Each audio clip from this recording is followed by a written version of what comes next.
I guess, yeah, I had to pull it off and clip. Uh-oh. There we go. That's one question you never finished. We're live. So you know. You got the spooky ghost story laugh though.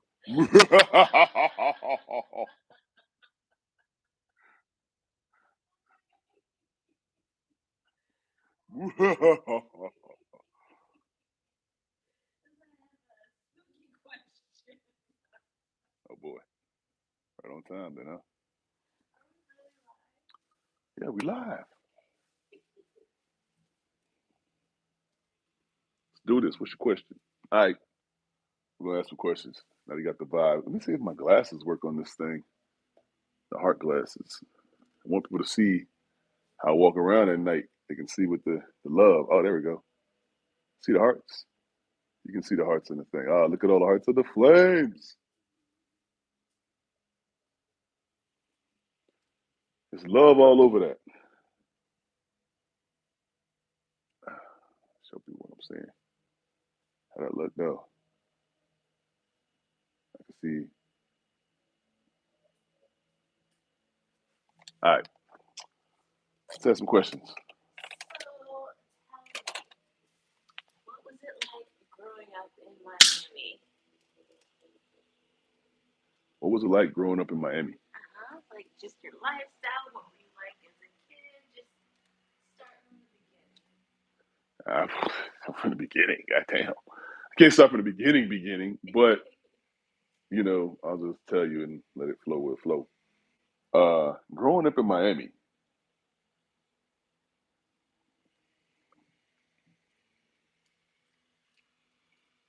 kind of felt like a fish out of water, honestly. Felt like a fish out of water because I was born in New York, but I didn't identify with New York. I didn't know that. I was 5 when we moved.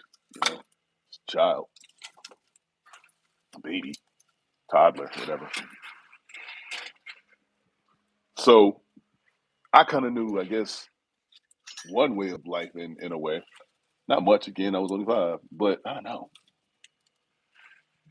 So when I got to Miami, I never really fit in culturally because my father is from New York, and him being from New York and his personality being he's Kevin Samuels. He is Kevin Samuels. That anal retentive Kevin Samuels is the successful my father, Big Mike. Like if Big Mike was, but also not though, because Kev like perfumes and stuff, and my father liked to smell good, but he, like we talked about earlier, he would never know all that stuff. The same way I don't know who's cologne from what side of Portugal and what well blubber is. What the fuck? Why would I care about any of that shit? But growing up in Miami, oh look at that. Ah, that was terrible. Wait, come back. I got this. I told you I'm using this new ball with the little. They got little marks on it. It's pretty cool. Look at that. Got like marks and stuff where you can hit it. Anyhow, no excuse. I'm trying to hit the middle target. It's like as soon as you see something in the middle, it makes it a little more nerve wracking. Like pressure's on because it's a target to actually hit. Anyhow, I kind of felt like a fish out of water because I was always a bigger kid, and having a father who was from New York and also Vietnam vet was a legit hard ass. And then going to Miami, being in the hood, it wasn't hood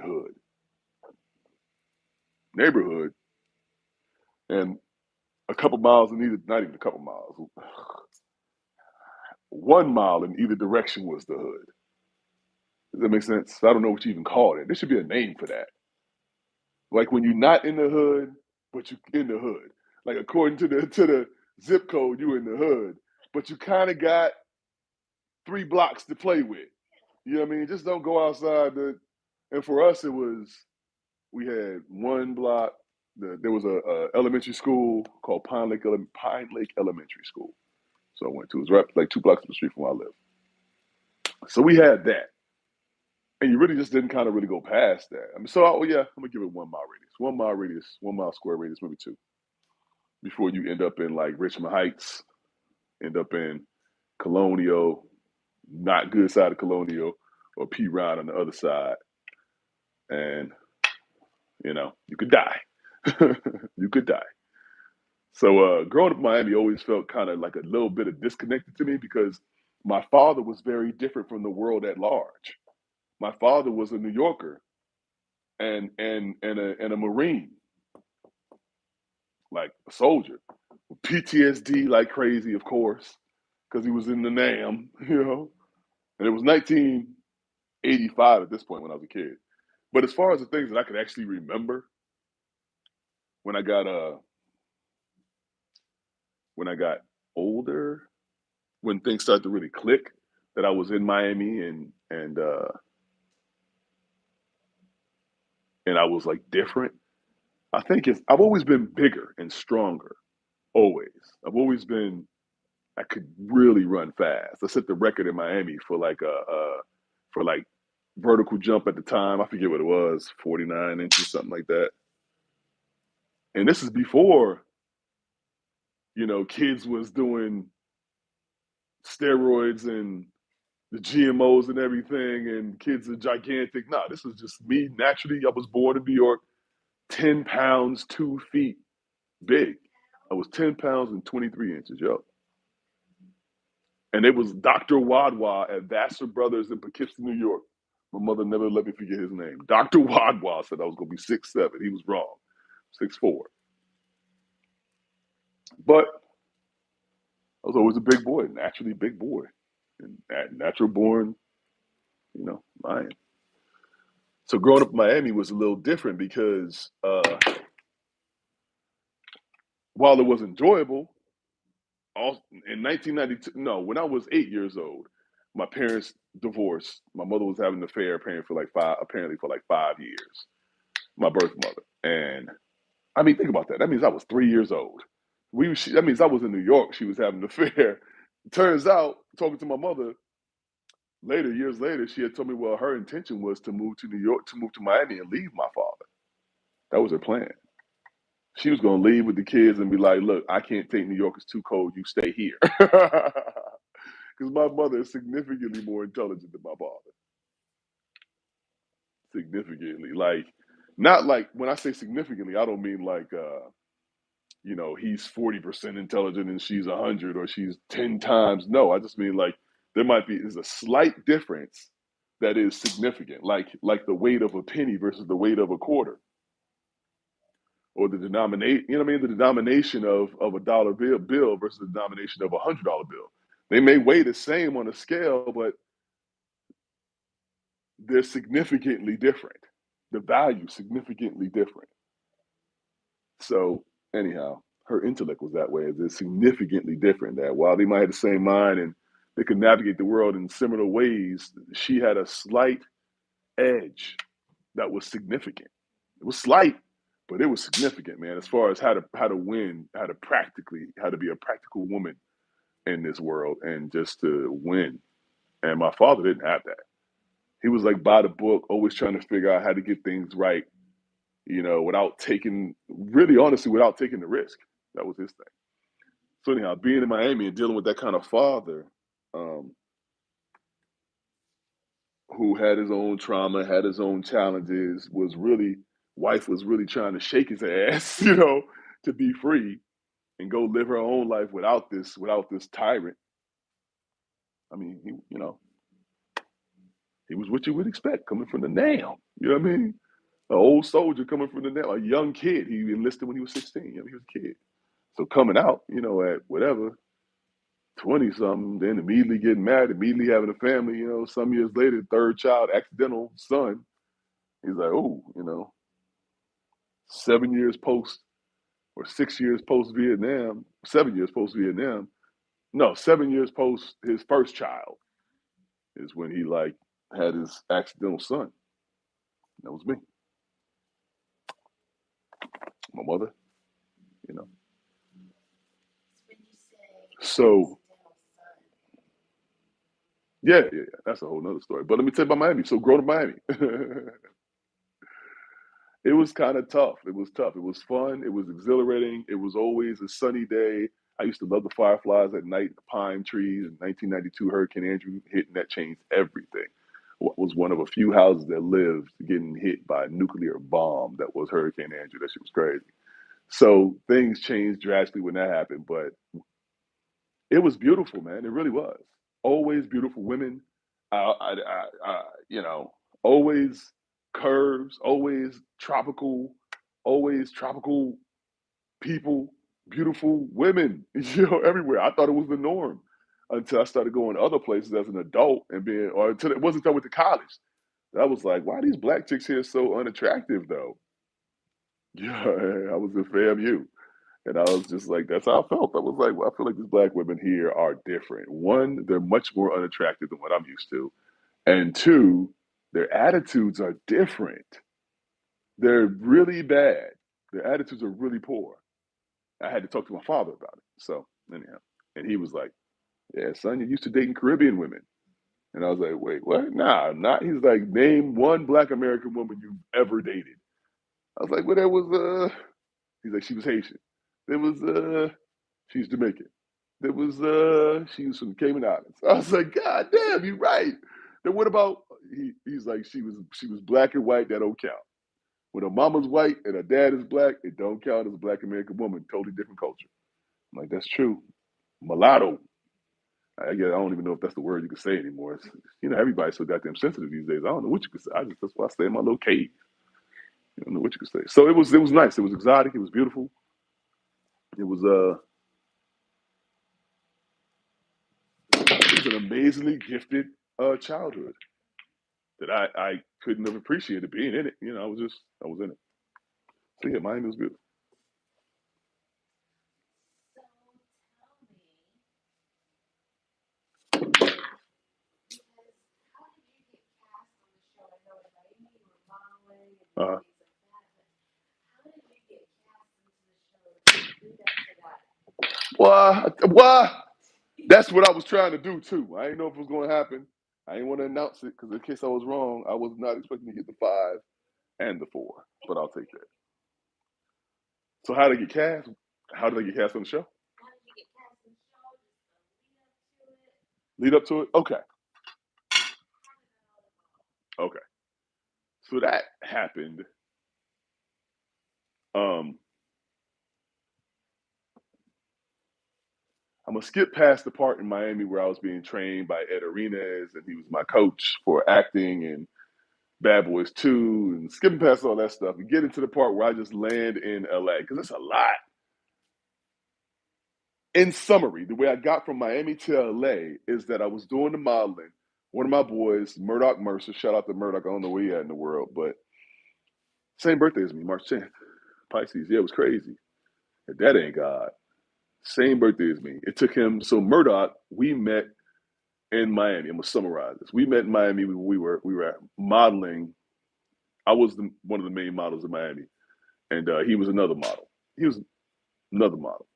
Murdoch is half Haitian, half Dominican. So got like dreads, reddish hair, dreads. Good looking dude. He's like 10 years older than me, maybe 11. And Murdoch ended up moving out to LA like literally 4 years before I got out there. He was the one that was telling me to get out there, and I'm like, yo, man, I'm not trying to get to LA. I'm good in Miami. I'm winning out here, man. And it's tropical. I'm having a good time. I was in real estate. I was 20 when I was doing the modeling stuff. When he and I met, I was like 21, 22. Then I went back into the workforce because I was always, kind of jumping in the workforce and jumping out into modeling, jumping in doing workforce, jumping out into acting. Then I was straddling the fence as best I could because I didn't want to put all my eggs in one basket. If I'm doing the modeling acting stuff and that shit don't work out, now what? And I also never wanted to get too deep into acting where I couldn't back out of it. I didn't want to get so popular where now this has got to be my career for the rest of my life and I got to be stuck in this hustle.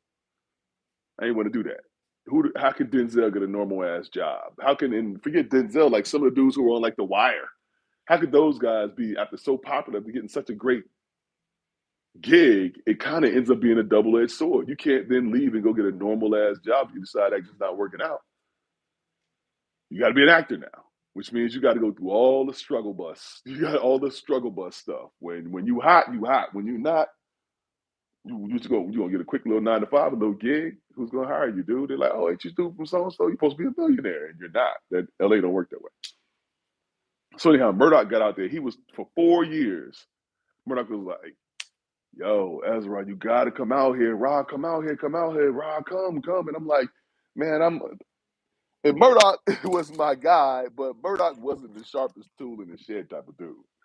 You know what I mean? Like, Murdoch wasn't really good at planning or strategizing. He was God bless him, a great dude, but he just wasn't the smartest. So I was like, Murdoch, you're not going to factor in all the variables that I'm factoring in because I got 4 cribs.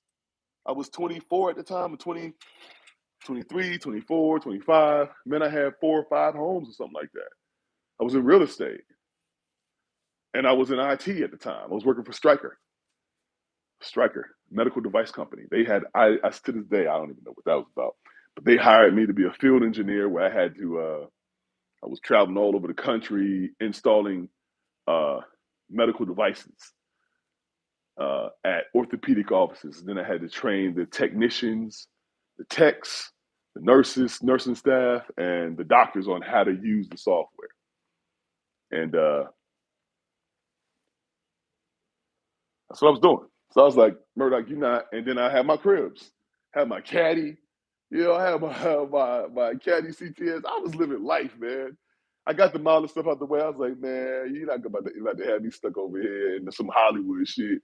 And now I'm like, and now I'm stuck out there in LA trying to manage these 5 cribs and manage, my vehicle and my job. And I done left everything to come over here but he was right, by the way. He was right. Because UPN, I think it was, no, WB. We used to call it Warner Brother TV, Warner Brother. Warner Brother, Warner Brother. Because they had so many black people on the shows. So he was, matter of fact, he was the bartender on a show called, it was something with some chicks, some black women. Alexa off. You got 10 minutes. That's the 25-minute timer. Right? Time be flying. Right? It's like, but that fire's going nice, boy. Uh, so Girlfriends. He was the bartender on Girlfriends. Yeah, he got a recurring role as a bartender on Girlfriends. And he got his lucky break from Bad Boys 2. Follow truck, follow truck. If you see Bad Boys 2, you'll hear one whisper in the background with the Haitian Zoo crew. Somebody say, follow truck, follow truck. That's my boy, Murdoch. That little line got him $200,000. So that's what I realized I need to get in acting. I was doing the modeling thing. I was like, Murdoch, you got 200 stacks from that shit, bro. From saying follow truck, follow truck. He's like, yeah. And apparently he got killed. And what Murdoch did, and this is a sidebar, what Murdoch did, and this is in Miami, filming Bad Boys 2, and I'm still in Miami at the time before I moved to LA, before Murdoch moved to LA. Apparently, funny story, Murdoch had talked to the producer, who I guess was Michael Bay. I think it was Michael Bay, or the director, whatever.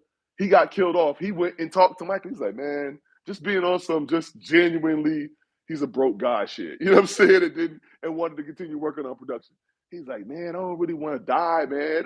He told, like, who does this shit? He told Michael Bay, like, man, I don't want to die, man, because I really enjoy working with you guys, and it's a lot of fun.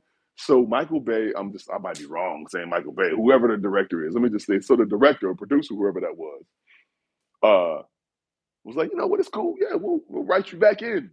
We'll just, And so they was filming different scenes, I guess. And listen, you never see Murdoch again in Bad Boys 2. So dude just did him a solid and had him on set getting paid. Just good shit, man. Really good blessing. So anyhow, that money took Murdoch over to LA. He ever since he was in LA, he was hitting me up like every week for 4 years. You understand how that's God? You understand how that's God? This dude, March 10th, same birthday as mine. Matter of fact, the same distance I am from Kev. So he's probably the same age as Kevin is right now. Probably the same age. Now I think about it. Yeah, hopefully he's doing good. Last I saw him, he wasn't. But 4 years it took him to convince me to come over to LA. Finally, and what really got me wasn't his words, it was the hurricanes. I literally mean the hurricanes in the sky. They hit um, that one year, that's when Hurricane Katrina hit. And they had like four hurricanes that year that had hit mainland, that hit Florida. Every one of them goddamn hurricanes hit one of my homes. And my homes, I had one in Homestead. You don't understand. I'm gonna tell you how crazy this is. Homestead, I had two in North Miami, and I had my condo, which was in Lauderhill. Understand, this is like almost covering all of South fucking Florida. It's impossible that any one I mean, it's not impossible that one hurricane can hit all four of my cribs, but the odds that four different hurricanes would strike Florida and each one would hit one of my homes was just unbelievable. It was a miracle, except it was a miracle that was against me. You know, it was a miracle that was like, what are the odds? I mean, Homestead from Lauderhill is literally like, let me see. Alexa, what is the distance between Lauderhill, Florida to Homestead, Florida? 50 miles.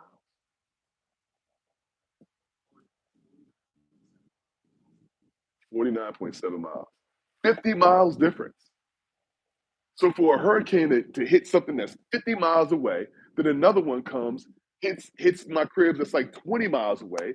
Another one comes, hits my crib that's like 15 miles away. And last but not least, the one that hits my fucking place, the fourth one was Katrina. It was slow around, I think it was Katrina, one of those that was slow around our area. It flooded it, messed up my whole association, everything, which it was corrupt anyhow.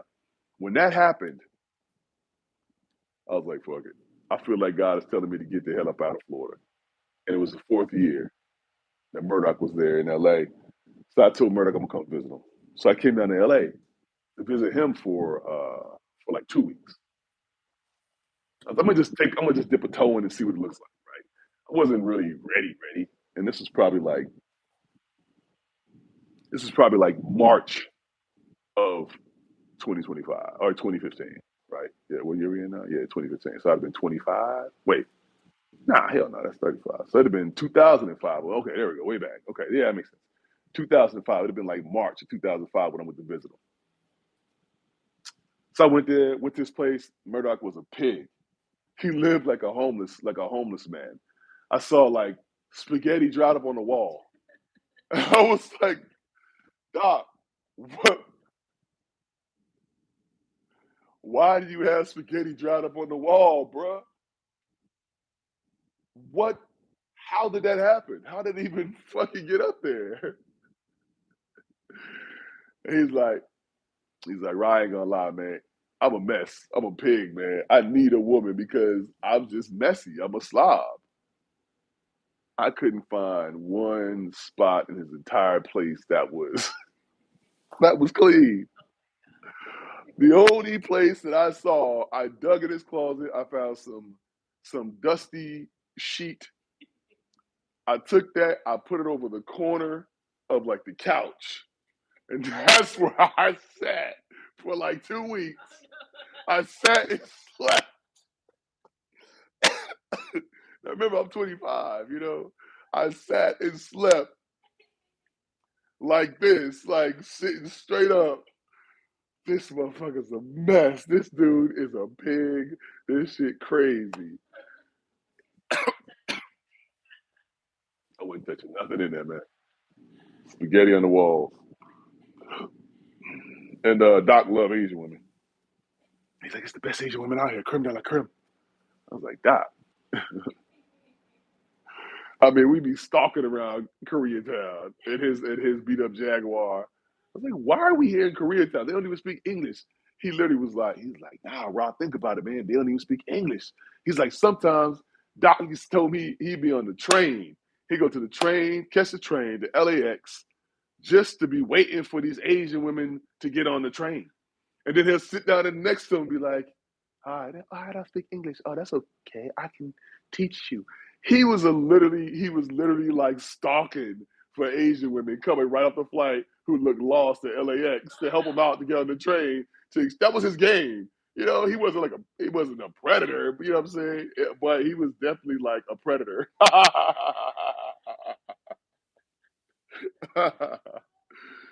So this is this guy, and I'm at his place, and so when I'm in LA, crazy story.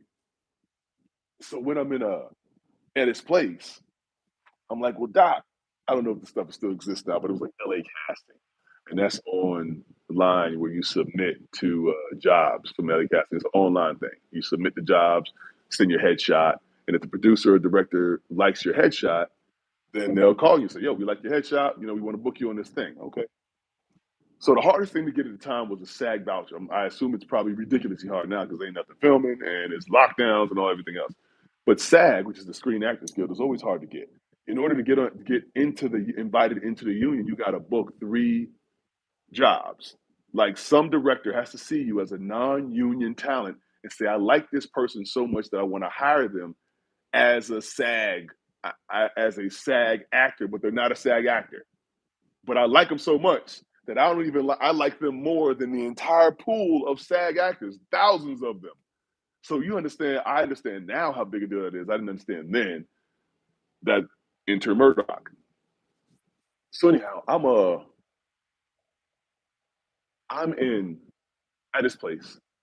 I said, "Doc, do you submit online?" He's like, "I don't have no online portfolio." I was like, how you don't have an online portfolio? Like, how are you submitting the jobs, dude? I mean, we're in the tech age here. It's not like it's, you know, 1984, 1994. No, we in 2005. Like, bro, why aren't you submitting online? What are you talking about? He's like, "I ain't even got a computer to be honest." Like, God damn, he doing shit different from the way I would do it. So I go to the local library. I go to the library there and I create an online profile. Whatever images I got images from when I was modeling, so that was no big deal. I went ahead and put those online and paid whatever little money it was. And I submitted, I want to say that day to, first off, I was not staying 2 weeks. I'd already changed my flight. I was going to be out in 5 days. I was like, I cannot stay 2 weeks with this dude. He's a pig. There's no way. No way. So I was like, let me hurry up and submit as much stuff as possible so I can beat the head up out of here. I just want to see what LA was looking like. Alexa, off.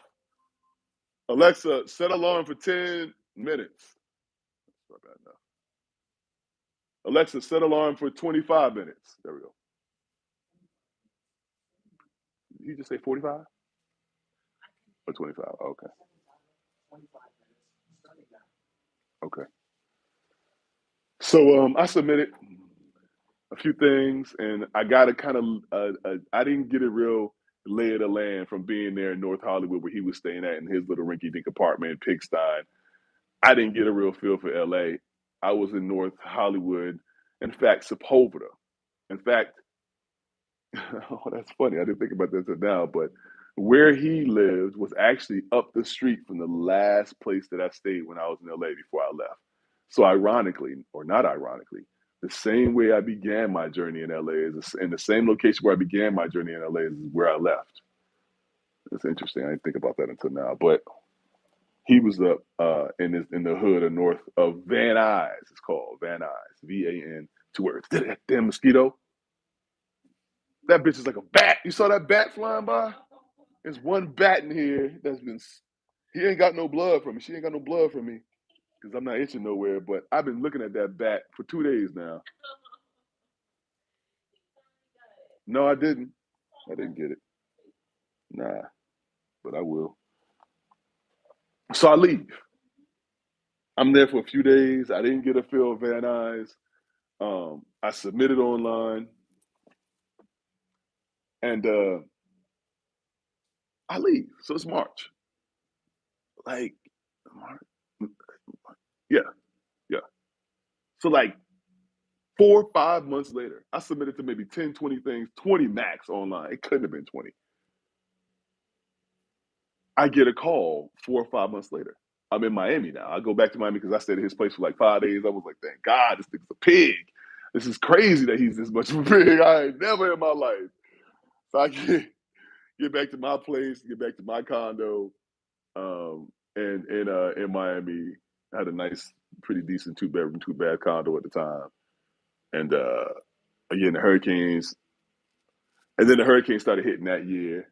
And then some point in time, I was like, damn, these hurricanes been slapping their head on me, they kicking my ass, and the market, the economy was going down. It was 2005, bubble burst. So housing market was trash. Homes going in bankruptcy, foreclosures. Me, foreclosed cribs. I'm like, shit.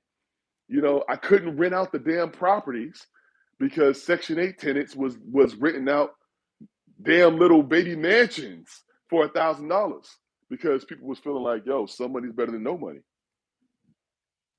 So I couldn't rent out my homes, my little rinky dink 3 bedroom, 2 bath townhomes that were totally worth the price of $1,000 a month, $1,200 a month in any normal market. But in a recession where everybody desperate, I couldn't rent it out.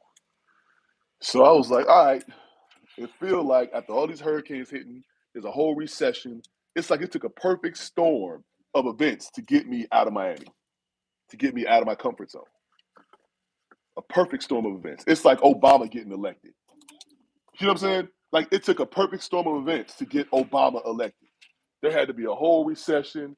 George W. Bush had to get us in a whole fucking war. Like there had to be a housing market crash. Like they the country had to be in flames for there to be a black man to be elected to be president. That's basically what it was me. The world had to be in flames to get me to move from Miami. When all that shit was happening, I was like, man, let me just go ahead and go. There's no point in being here. I got nothing. It kind of almost like God kind of sort of bankrupted me. He was like, all right, start over. Start over. I escaped the hood, man. I escaped the toxic, abusive parenting, really mother, horribly toxic, abusive birth mother, a loving and gifted godmother, my stepmother at the time, gift from God, total gift from God. So thankfully I had a juxtaposition. That's the story for another day. She's an amazing angel for me, still is. And so I'm out the hood. I'm doing good, doing decently. I had to cut a few corners to get into real estate at 23. To be in real estate, having 5 cribs don't make any sense. I'm just out of college, you know what I mean? But I was some hustlers who knew how to get me in the game, and I was like, get me in, let's do it. I'll figure it out. And I was figuring it out, man. It was nice. That's a whole nother story. Woo! That journey as far as being a landlord and dealing with Section 8, which are good people, and then versus dealing with these evil people who were not Section 8, one voodoo witchcraft bitch in particular, who was just like Sister Patterson. Like God already showed me Sister Patterson before I got on the show. And this voodoo priest, this chick who was Haitian, just like Sister Pat. I mean, listen, man, ain't no mistakes. People talking about God ain't real. They're crazy, man. I think they're crazy. I think they are crazy because I see the pattern. So anyhow, So Sister Patterson was a voodoo priestess? she had the same look and the same vibe of this lady. I know this lady was a voodoo priestess. She was a nurse at that. A nurse. Can you imagine that? I couldn't believe it. This woman was a nurse. I'm like, this bitch is a black widow. She poisoning people to death. Y'all better check her resume, find out where she going on planet, wherever she going in Florida. Make sure somebody watch her. This woman's a demon. That lady. Everything about her rang as evil to me. When I finally got her ass evicted up out of there because of Terry, Terry took it personal. He was my mentor at the time. He was like, "Oh, I'm gonna get this bitch." He's a process server, so he went down there and served her on the job. And this lady had to, anyhow, that's a whole nother story for another day. So I get to LA. So I'm in Miami. Some months later, I get a call from a producer, a casting director. He was like, "Hey, I'm looking for Ezra Masters." I was like, "Yeah, this is me. What's up?" He's like, "Hey, I don't know if you remember. It was a long time ago. You submitted to your pictures as a swimsuit guy, as a model swimsuit guy." I was like, "Yeah, what about it?" And he's like, "I don't know if you do remember." And it was months ago. So he's thinking, well, I probably won't remember because I probably submit to hundreds of knowing what I know now, by that time frame, 5 months later, there's no way I should have been able to remember that. Because I would have submitted if I was really living in Hollywood, really doing the hustle. So anyhow, turns out out of the dozen or so that I submitted to, this guy contacts me back months later. It was like, yeah, well, you were picked directly by the director. I was like, oh yeah, okay, cool. He's like, so it's a SAG film called Nip Tuck, and are you SAG? I was like, no, I'm not. I'm not SAG. He's like, okay. Well, you're going to be booked for 3 days, so that's going to give you 3 SAG vouchers, and then you'll be SAG eligible. I was like, okay, cool, cool, SAG eligible. Sounds like a good thing. He's like, okay, so the filming is going to be on Tuesday. Today, at that time, point in time, it was Wednesday. The film's going to be on Tuesday over in North Hollywood. So where are you located? Where are you located? I was like, I didn't know. I didn't know LA. I don't fucking know. I didn't never live there. So I was like, Hollywood. That's all I could think of. I live in Hollywood. I don't know Hollywood. He said, oh, okay, cool. So you're only about 30 minutes away from where I'm at, from where we're gonna be filming. I was like, yeah, about 30 minutes. In my mind, is Hollywood is huge. This the big sign. It's the big time. I just said I was living in Beverly Hills in my mind. Like I just told him I'm living in big time. I didn't realize Hollywood at the time was Hollywood. Really, that's what we used to have a running joke. It's Hollywood. This ain't no Hollywood. This shit is trash. Come out here thinking that it's like it's all glitz and glams. And nah, it's hood. It's essays. You know, throwing up signs like they're playing the flute on every corner. You like, yo, what the fuck is he doing? But I'm from the hood. Yeah, I'm from the hood, and it was just another hood to me. So I was like, all right. Turns out this is the hood. It's not really Hollywood. It's Hollywood. So he was like, I said, yeah, I live in Hollywood. Okay, cool. Well, you gotta. Well, I'll send you all the information, and you're gonna be with us on Tuesday, and you'll be with us 3 times. You get 3 vouchers. You'll be SAG eligible, and blah blah blah. So I said, all right, cool. Sounds good. He's like, you gonna make it? I was like, yeah, I'll make it. Cool. Go ahead and book me. So I called my boy Murdoch up. I was like, hey, Doc, this casting director just called me. He's like, yeah, well, casting director about what? I said, some show, Nip Tuck. He's like, Nip Tuck. That was like a big thing at the time. He says, what'd he say? I said, well, he said that I get booked. He's gonna give me 3 SAG vouchers, and then I become SAG like eligible or something. He's like, what? This was his response. What? Raw, are you kidding me? That is huge. I'm like, what's huge? He's like, people are out here for years. Years they're in Hollywood and they don't get they don't get 3 vouchers. They never become SAG eligible. Because you gotta be better, you gotta have something more about you that a director wants to book you over all the thousands of already SAG people. They gotta want because they gotta pay their own fees to get you on because they like you so much. So I was like, all right, sounds like it's a big deal. He's like, it's a big deal. It's a big deal, bro.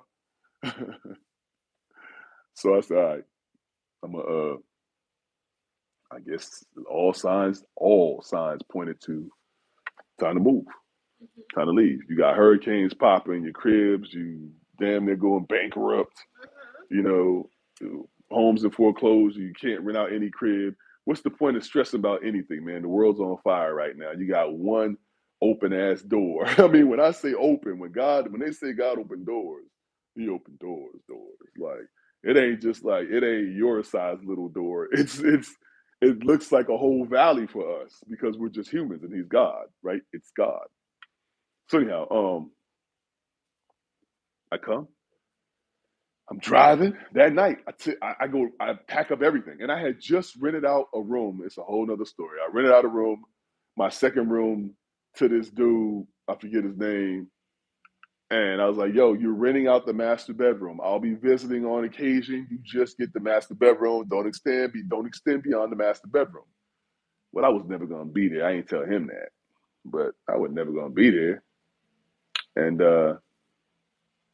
he extended well beyond the master bedroom once I came to visit. I was like, Negro, why you got a whole DJ booth in my fucking living room? He had a whole DJ booth in my living room. I mean, he was living it up, boy. Dude was living it up. He was living it up. He was living it up in my crib. And, I couldn't blame him. I mean, knowing what I know now, I'd have made different moves. I'd have still kept him there, but I'd have made different moves. But anyhow, so I end up I rode that night. That Tuesday is when he called. That Wednesday is when I packed up everything. I was packing everything that Wednesday, and I got on the road. I packed up everything in my caddy on the CTS, and I hit the road. Got a ticket going over there. I remember this cop, funny motherfucker, over in like Tallahassee or something like that. I was like, man, I'm headed over to Hollywood. I got booked on. I don't know. I was trying to get him. I was going 95 in the middle of the night, you know. He said, okay, well, sign right here, superstar. Maybe your signature be worth something someday, is what he said. I remember that shit like it was yesterday or last week. Sign right here, superstar. You know, maybe someday your signature be worth something. Maybe it will, asshole. Maybe it will.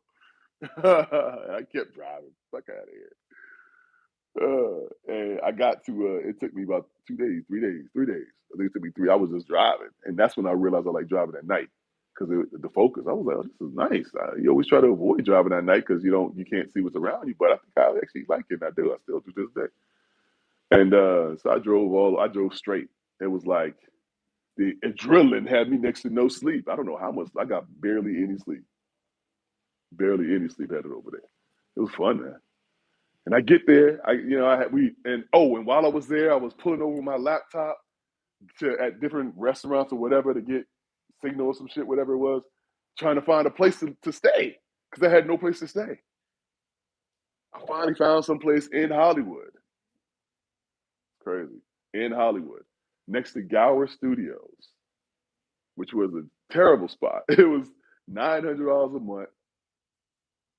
It was right next to where Gower Studios, like there's a trucking dock, like the back door to Gower Studios. So every morning, 6 a.m.,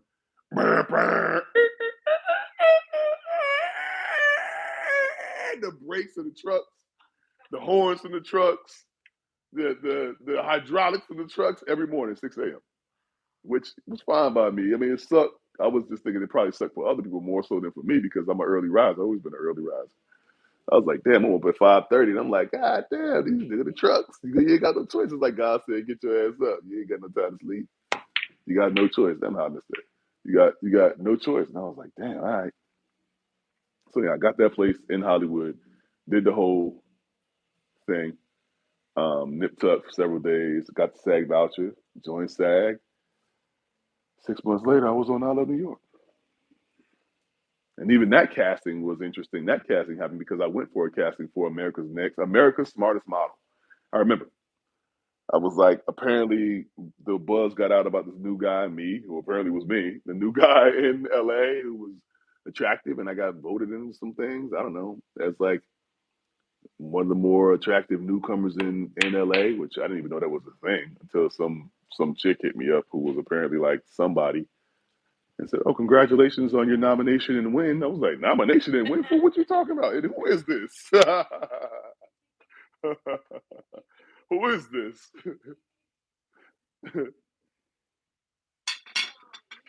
Booked on the show on uh, I Love New York. yeah. What was that like? Like when you first got that phone call, like what was your first reaction? Like your feelings overall? Man, this raggedy hood rat, I ain't trying to be on this show. That was my first feelings.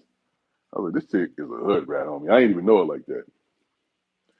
But real talk is how I was feeling. And I got that call because, okay, so skip. So, all right. I advertised for a show. I'm not advertised, I was cast on the show for America's Smartest Model. Turns out I went in there, they asked a bunch of questions, and I gave intelligent answers. I was like, I know I'm pretty right on these things, actually. The casting director, I forget his name, was like, all right, Ezra, this isn't right for you. He's like, you're actually too smart for this. I'm like, what are you talking about? It's called America's Smartest Model.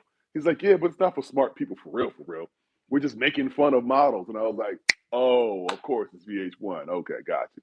You want to bring in dumb people and make fun of people. And like, you're the smartest of the dumb models. And he's like, yeah, that's what it is. I was like, oh, okay. He said, but I got something for you in a few months. Just stay available. Stay available. Any big jobs come up, turn them down. I was like, bitch, you crazy. I ain't come out here to turn down no jobs. But okay, in my mind, I'm like, yeah, okay, bro, you say so. It turns out no big jobs came, really. A couple little things here and there. BET's Hell Date. Supposed to go on a date. I ended up on that show, BET's Hell Date. That was funny. Yeah, that chick got fired because she actually fell for me. It's supposed to be like a prank where I'm thinking I'm on a real date. The woman makes a terrible date for me, and they see how I respond. But she actually fell for me. The actress actually fell for me. She actually was attracted to me, and that's not what's supposed to happen. So she was going off script. She was supposed to be improvising, but she was just a genuinely good woman who was single and genuinely wanted a good guy, and happened to meet me. And she was paid to to fool me, but she was conflicted. She was supposed to be improv and fooling me, cranking me, like pranking me. She found it impossible to do because she fell for me for real. And I didn't know that at the time. I was just talking to her and she kept saying stupid shit. And I was like, look, we're not gonna play these games with your ex. She tried to show me a booklet or something of what he looks like. And I'm like, you carry around a booklet, a photo album of your ex in your purse? I said, give me that. I like tossing the ground. I said, I don't care what he looks like. I don't care. Like, are you kidding me? Are we on a date or what is this? Maybe you need to be on a date with you. I didn't care because she wasn't really my type like that. She's a little hefty for me, but she was falling for me, and I'm a good dude, so I get it.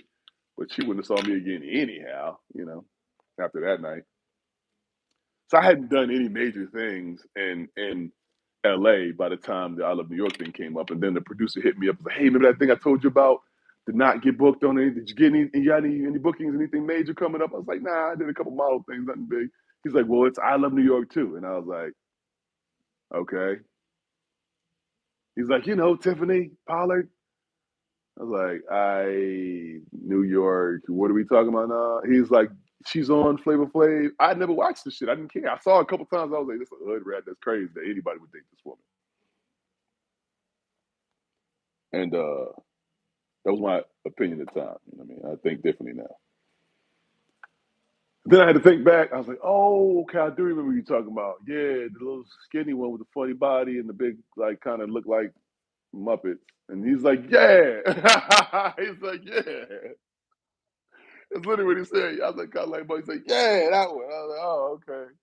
Well, nah. And this is me, but let me tell you how crazy this is. And it's unbelievable. This is the story of my life, and I get how people are just like, this nigga lying because it don't make sense. My roommate at the time, when I moved, so okay, fast forward. I was in LA. I did Nip Tuck. I was in this one spot that I booked in Hollywood for $900 a month. That was terrible. It was behind Garrett Studios. It was terrible. You're right, little rinky dink ass studio. I was like, this is sucks for $900. My mortgage is 1,200, and I'm getting a whole house, and this is bullshit. So anyhow, 6 months later, I found a place, gift of God, half a block up the street, double the size. I sectioned. It was actually a one bedroom that I sectioned into two bedrooms. I closed. I sectioned off the living room with double doors so that I would use that room, and then the room down, because I remember I was already doing real estate, so I was already in real estate rental mode, and I didn't want to have. Well, I did not want to have a roommate at the time. I felt I had learned over 6 months that is the thing people do. They have roommates in Hollywood, which made sense to me. I kept trying to be somebody else's roommate, but all the dudes was looking for women to help to massage their backs.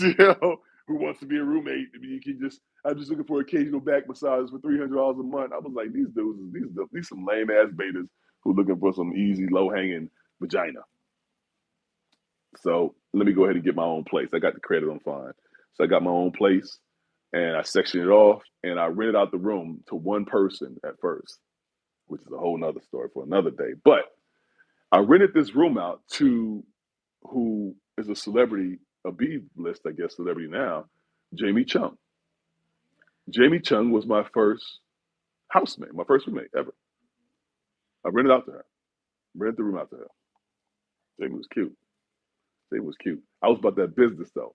I was about the business. In hindsight, I should have smashed. In hindsight, because the first day, listen, Jamie gave every indication that she wanted pipe, and I was all the way willing to give it to her pretty little Asian ass. I was like, you would get that shit. But I need to get this bread is the thing. I was about my money. I was like, nah, Shorty, I'm gonna get some other ass. It's gonna be some other Asians coming through here, no problemo. And maybe we get it popping. We can have two, three, 4 of us having a good time in this big ass bed. I got an awesome California king size bed. We can have a great time over here. And but for now, you're gonna make sure you cut these checks. Don't think you're not gonna pay this rent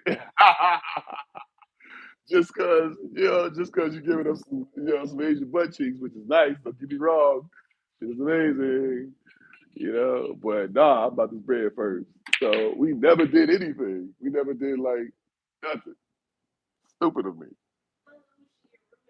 She was there about, I want to say 6 months, a year. It was at least 6 months. Right. I want to say, honestly, it was probably a year. And she was breaking up with some producer, director dude at the time, and was needed the place, and was like, yeah, she was ready. She was ready. I'm telling you, I kept just saying she was ready, and I was just like, cut these checks, cut these checks. You are not, you are not about to trap me, woman. I ain't doing this.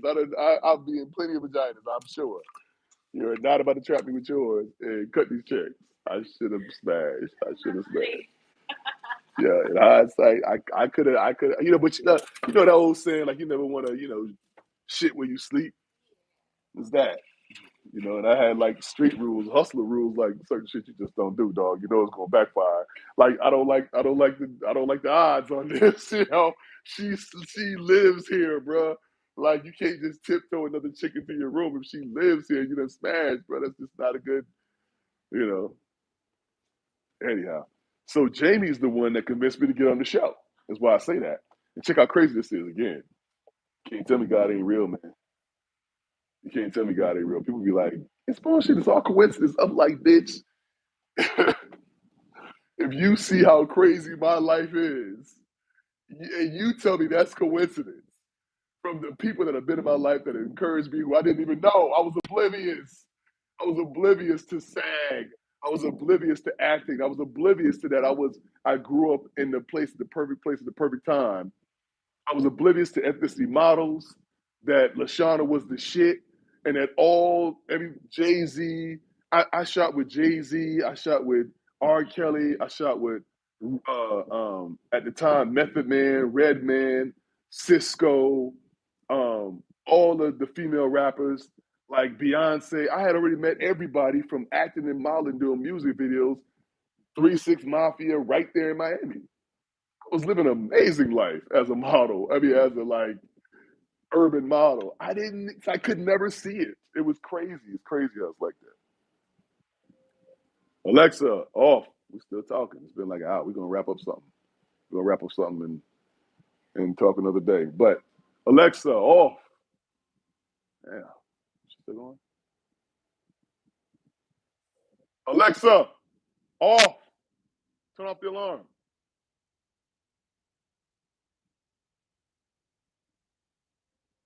Alexa, turn off the alarm. Is this one not on? I don't understand. Okay. All right. So you get cast on the show. So Yeah. you get the call. Yeah.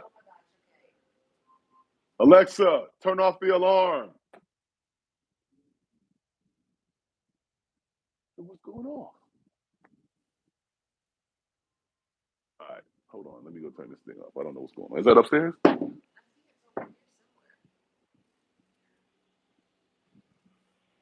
over here somewhere. Alexa, Alexa, off. I mean, this was right here. Oh, this was not here. Look at the body. All right, what was he talking about? So you get cast on the show. Okay, all right, right, right. So I'm not wanting to go on the show because it's like New York. It's Tiffany. I'm like, this is ridiculous. Why would I want to be on a show with this hood rat? I'm not into her. Like, no way. I know they're gonna cast a bunch of idiots. That's somebody I'm gonna end up hurting. And no, no, no, no, no. Jamie had already been on Real World, like number whatever, in like San Diego or San Francisco. I think she was in San Francisco. She had done that. So she was already a reality TV celeb that I didn't even know. I didn't know. I just saw a cute Asian chick who needed a place to stay and happened to hit me up, and I lived in the middle of Hollywood. I was like, all right, cool. So she told me, Ezra, I've done it. It's awesome. People will pay you for bookings. You can go do flights and go do appearances, and they'll pay you for it. I'm like, oh, okay. She's like, and then on top of that, this is Jamie did this. I was not going on because I had already told the casting director. He was like, "So you want in on the show?" I was like, "Look, I have to get back to you and let you know because I got other things going on." And he was like, "I didn't know how big the show was. I didn't care. All I knew was that one hood rat, and I'm not. I don't play with people's feelings. I don't play love. Like I don't play with God. I don't play love. I don't play with emotions. So I'm like, I don't want to go on the show pretend like I'm looking for love, and that's someone I would never really date. It's like, oh, well, so anyhow, Jamie is the one. God put a reality TV celebrity as a roommate in my place, hot little Asian chick that he know I'm gonna listen to, sexual tension all around this bitch, and to the point we just became friends. We got past sexual tension and understood that we're just friends. We cool. And she was like, Ezra, oh my God, that's huge. Do it. Do the show. Do the show. Like you could just be the guy who doesn't like her. You get off in 3 episodes and that's that. And I was like, yeah, I mean, I guess. She's like, think about it like this. When you go into other castings afterwards, you're not just another good looking black guy. I'm not just some dude. I'm like a guy who's I'm whatever my nickname was. So I'm gonna end on this. They so I called up, so dude hit me up. I forget the guy's name, he was hitting me up on a regular basis. Now think about this. That means that there is thousands of people there have been thousands, if not millions of men who have submitted to be on this show. I didn't know about it. I didn't know that people were voting to get on the show with New York. I had no clue. I'm not in that world. I'm not tuned into hood rats. In my mind, I'm like, nah, man. I came from that shit. I had to deal with that shit growing up as a kid. I hated it. I love beautiful black women, but I couldn't stand these hood rats, and it was everywhere around me. So what I'm gonna do? And wasn't no white chicks. And these hood rats, they be, oh, you date white girls. Ain't no fucking white people in this entire block, bitch. When the last time you saw somebody white? Hey, I still live 2 houses up the street from you. What white woman is around here? What are you talking about? I've been trying to fuck your sister for 3 years.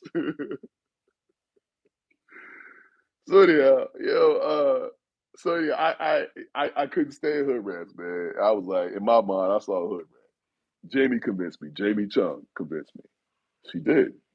She did. I would not have done it if God didn't put a hot ex reality celebrity Asian woman in my very room to tell me, do it.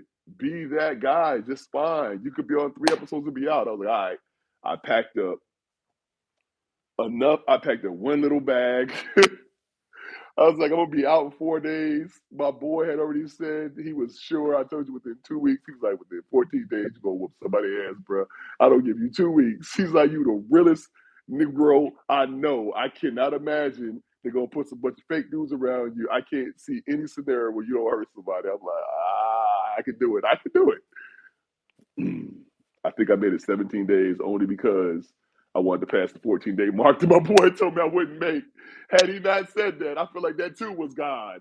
Injected something in my head like make it 14 days and, don't whoop his ass right off top. So I called up dude.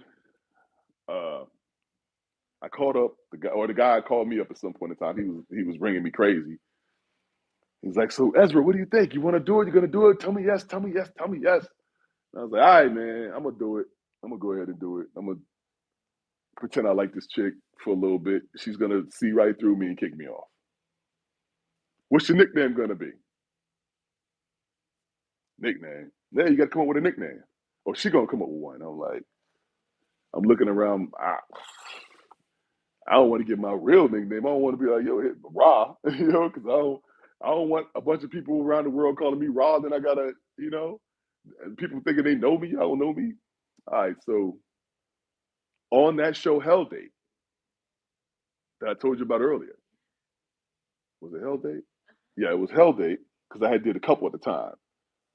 Marissa, who ended up kicking, I ended up kind of being like an unofficial girlfriend for a minute. I met her on Gay Straight or Taken. I had filmed that show too. It was called Gay Straight or Taken. She had to guess which dude was gay, which dude was straight, which dude was taken. and gave so the straight guy is, if she gets the straight guy, which is me, then we win. So production messed up because that's a whole other story. That's a whole other story. That's another story. But anyhow, she guessed right. She got me. So one of them two, it was either Hell Date or it was with Marissa. No, it was Hell Date. Hell Date, I went on. We had one of the dates that we had on Hell Date was where we had to put a piece together, like jewelry. We went to a jewelry shop where you did your own custom jewelry. One of the jewelry pieces that I put on for me was it was a little Buddha with a little red dot or whatever. So that was Rewind, right? And some months earlier when I did the Hell Date thing, I had created this piece with a little Buddha on it, and it was on a leather necklace. I thought it was a cool little piece, I liked it. It was over my doorknob, my closet doorknob, and so now fast forward, I'm on the phone call. What do you want your name to be? And I look over at the doorknob with the Buddha piece around the leather necklace, and I was just like, Buddha's a good dude. I like that guy. Yeah, I know all about him. I studied world religion when I was doing my own spiritual quest when I was my freshman year in college. I was like, Buddha. He's like, okay, I like it. Buddha. Buddha's your nickname. Buddha. He's like, Buddha like Boota, Buddha, Buddha like a boot, or like Buddha like the Buddha. He's like, it don't even matter. Buddha, Buddha. That's what he said. It don't even matter. Just Buddha. Okay, Buddha. I like it. All right.